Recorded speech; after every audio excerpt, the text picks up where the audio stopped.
कोल्हापुरातील राजारामपुरी 8व्या गल्लीत राहणारे ओंकार गाडगीळ यांनी 1 सप्टेंबर रोजी भारतातील केदारनाथ, बद्रीनाथ, गंगोत्री, यमुनोत्री अशी 4 धाम सायकल यात्रा सुरू केली होती। 40 दिवसांची ही यात्रा पूर्ण करून आज ते कोल्हापूर येथे दाखल झाले। यावेळी कोल्हापूरकरांनी पुष्पवृष्टी करत वाजत गाजत त्यांचं जल्लोषी स्वागत केलं।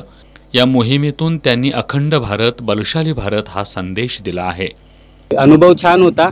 जाताना पूर्णपणे मी भिक्षा मागत गेलो होतो, जेवणासाठी किंवा राहण्यासाठी पूर्णपणे भिक्षा मागत गेलो होतो।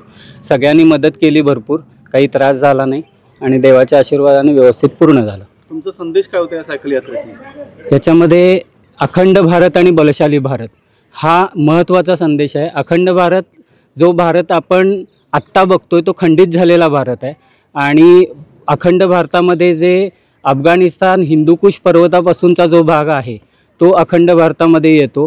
म्यानमार जे ब्रह्मदेश आपण ज्याला जुन्या काळात म्हटलं जातं तो, हे सगळं अखंड भारतात येतं। तो पुन्हा भारतात यावा आणि सिंधू नदी जी सप्तसिंधूपैकी एक नदी अजूनही भारताच्या बाहेर आहे, ती पुन्हा भारतात यावी।